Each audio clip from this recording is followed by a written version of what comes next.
முருகாச்சரணம். கந்தபுராணத்தின் சென்ற பகுதியில் நம்ம என்ன பார்த்தோம் அப்படின்னு பார்த்தீங்கன்னா, முருகப்பெருமான் வீரபாகுத்தேவரை அழைத்து மாயாபுரியில் இருக்கும் தாரகனை கொன்று வெற்றியுடன் திரும்பி வருமாறு சொல்றாரு. உடனே வீரபாகுத்தேவரும் கந்தனை பணிந்து ஆசி பெற்று தனது சகோதரர்களுடன் ரதத்தில் ஏறி போருக்கு புறப்படுறாரு. இப்போ கந்தபுராணத்தினுடைய அடுத்த பகுதியில் நம்ம இருக்கோம். வீரபாகுவும் மற்றவர்களும் மாயாபுரியை அடைவதற்குள் ஒற்றர்கள் மூலம் செய்தி தாரகனுக்கு எட்டிவிட்டது. இதை அறிந்த தாரகனின் கண்கள் கோபத்தால் நெருப்பை சிந்த அவன் படைகளுடன் நகருக்கு வெளியே வந்து அவர்களை எதிர்கொண்டான். இரு தரப்பு படைகளும் ஒன்றுடன் ஒன்று மோதிக்கொண்டன. அசுர வீரர்கள் வீரபாகுவின் படையிலே நுழைந்து எதிர்பட்டோரை எல்லாம் வெட்டி சாய்த்தனர். தேவர்களும் அசுரர்களை கண்டபோதெல்லாம் பாய்ந்து பருந்து கவுவது போல அவர்களை அழுத்தி கொன்றனர். வீரகேசரி ஏக காலத்தில் 100 பாணங்களை தாரகன் மீது பிரயோகித்தான். அந்த பாணங்கள் அவனுடைய மணிமுடியை துண்டித்து வீழ்த்தின. அடியுண்ட வேங்கை போன்று தாரகன் உடலை சிலிர்த்தி கொண்டு தண்டாயுதத்தை வீரகேசரி மீது பிரயோகித்தான். அதன் தாக்குதலை தாங்க மாட்டாது தேர் தட்டிலேயே மயங்கி விழுந்தான் வீரகேசரி. அதை கண்ட வீரபாகு பெரும் கோபம் கொண்டான். இமைக்கும் நேரத்தில் ரதத்தை தாரகனுக்கு முன் கொண்டு வந்து வரச் செய்து பாணங்களை மழை போல பொழிந்தார். தாரகனுடைய வில் துண்டு துண்டாகியது. அவன் சூலத்தை எடுத்து அவர் மீது பிரயோகித்தான். அதன் வலிமை அவரை சற்று நேரம் திகைத்து நிற்கச் செய்தது. அதற்கிடையில் தாரகன் அவருடைய படை வீரர்களை பல வகை பாணங்களால் தாக்கி சோர்ந்து போகுமாறு செய்தான். எதிரிகள் செயலற்று நிற்பதை கண்ட தாரகன் அண்டம் அதிர கடகடவென்று சிரித்தான். அதற்குள்ளாக திகைப்பு நீங்கிய வீரபாகுத்தேவர், தாரகா, அவசரப்படாதே, விரைவிலேயே நிலைமை மாறி இருப்பதை காணப்போகிறாய் அப்படின்னு சொல்றாரு. தாரகன் தன்னுடைய கையை உயர்த்தி, அடே, என்னை யார் என்று நினைத்தாய்? பார்க்கடலில் பள்ளி கொண்டுள்ள பரந்தாமனே என்னிடத்தில் தோல்வியுற்றதை நீர் அறியாயா?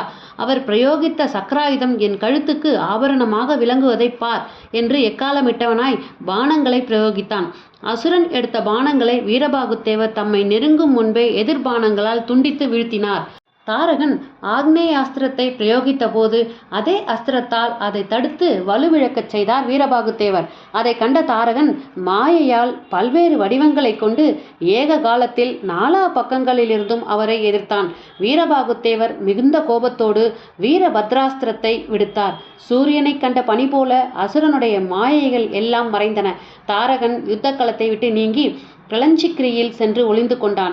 வீரபாகுத்தேவரோ அவனை எப்படியாவது பிடித்து இழுத்து வந்து சண்முகன் முன்பு நிறுத்துவதாக சூளுரைத்தவராய் அவனை தொடர்ந்து கிரளஞ்சகிரியில் நுழைந்தார். தாரகன் மாயையின் உதவியால் கிரளஞ்சகிரியை தன் கட்டுப்பாட்டில் வைத்திருந்தான். அதை சுற்றிலும் பயங்கர இருள் சூழ்ந்திருந்தது.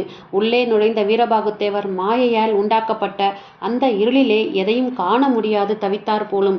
அசுரனுடைய மாயை அவர் சிந்தையை குழப்பியது. தடுமாற்றம் அடைய மயங்கி விழுந்து விட்டார் வீரபாகுத்தேவர். சினத்தோடு அசுரனை தொடர்ந்து சென்ற வீரபாகுத்தேவர் வெகு நேரமாகியும் திரும்ப வராதிருக்கவே அவருடைய வீரர்களுக்கு சந்தேகம் உண்டாயிற்று. ஆபத்தில் சிக்கிக் கொண்டு விட்டாரோ என்று பதறி அவர்கள் கிரளஞ்சகிரியில் நுழைந்தனர். அசுரன் மாயையால் அவர்களும் மயங்கி விழுந்தனர். அதை கண்ட தாரகன் அவர்கள் அழிந்து விட்டார்கள் என்று பெருமகிழ்ச்சி கொண்டவனாய் மறைவிடத்திலிருந்து வெளிப்பட்டான். புதிய தேரை கைக்கொண்டு தேவர்கள் மீது பாணங்களை பிரயோகிக்கலானான். அவனுடைய வெறியாட்டத்தின் முன்பு தேவர்கள் ஈடு கொடுக்க முடியாது தவித்தார்கள். நிலைமை மோசமாகிவிட்டதை கண்ட இந்திரன் உடனே முருகப்பெருமானிடம் ஓடினான். ஐயனே, தாரகன் மாயையால் வீரபாகுத்தேவரையும் அவருடைய படைகளையும் கிரளஞ்சகிரியில் அழைத்து சென்று துவம்சம் செய்துவிட்டான்.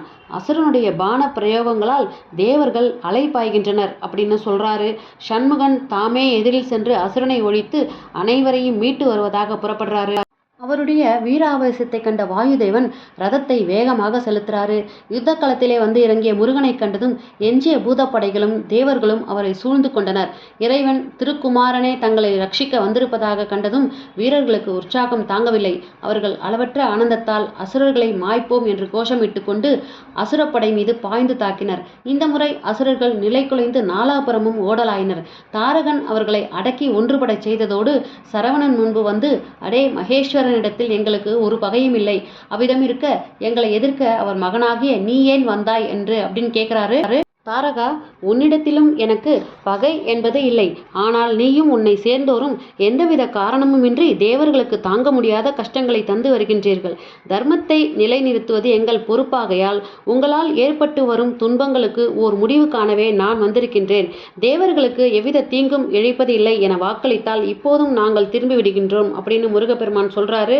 அது கேட்டு ஏளனமாக சிரித்த தாரகன், என் ஆற்றலை அறியாது பேசுகின்றாய். விஷ்ணுவிடம் சென்று என்னை பற்றி தெரிந்து அப்படின்னு தாரகன் சொல்றாரு. தாரகா, அந்த கதையை நான் அறிவேன். அவர் பிரயோகித்த சக்கராயுதம் உன் கழுத்துக்கு ஆபரணமாக விளங்குவதைத்தானே குறிப்பிடுகின்றாய். என் கையில் இருக்கும் வேலாயுதத்தை அவ்வளவு சாதாரணமாக எண்ணிவிடாதே. விரைவிலேயே அதன் வலிமையை உணர்வாய் அப்படின்றாரு கந்தன். தாரகனோ அந்த வார்த்தையை கேட்டு தூசை தட்டுவது போல அலட்சியமாக மேனியை குலுக்கிக் கொண்டு அவர் மீது பானங்களை பிரயோகிக்கிறான். குமரனும் கைகளிலே வில்லை தாங்கி அவருடன் போரிடுகிறார். முருகப்பெருமான் தாரகனுடன் போரிடும் இந்த பகுதியை நம்ம அடுத்த பதிவில் பார்க்கலாம். இந்த பகுதி உங்களுக்கு பிடிச்சிருந்ததுன்னா இந்த பதிவுக்கு ஒரு லைக் கொடுத்துட்டு உங்கள் ஃப்ரெண்ட்ஸ் அண்ட் ஃபேமிலிக்கு ஷேர் பண்ணி பாருங்கள். வெற்றிவேல் முருகனுக்கு அரோகரா. நன்றி, வணக்கம்.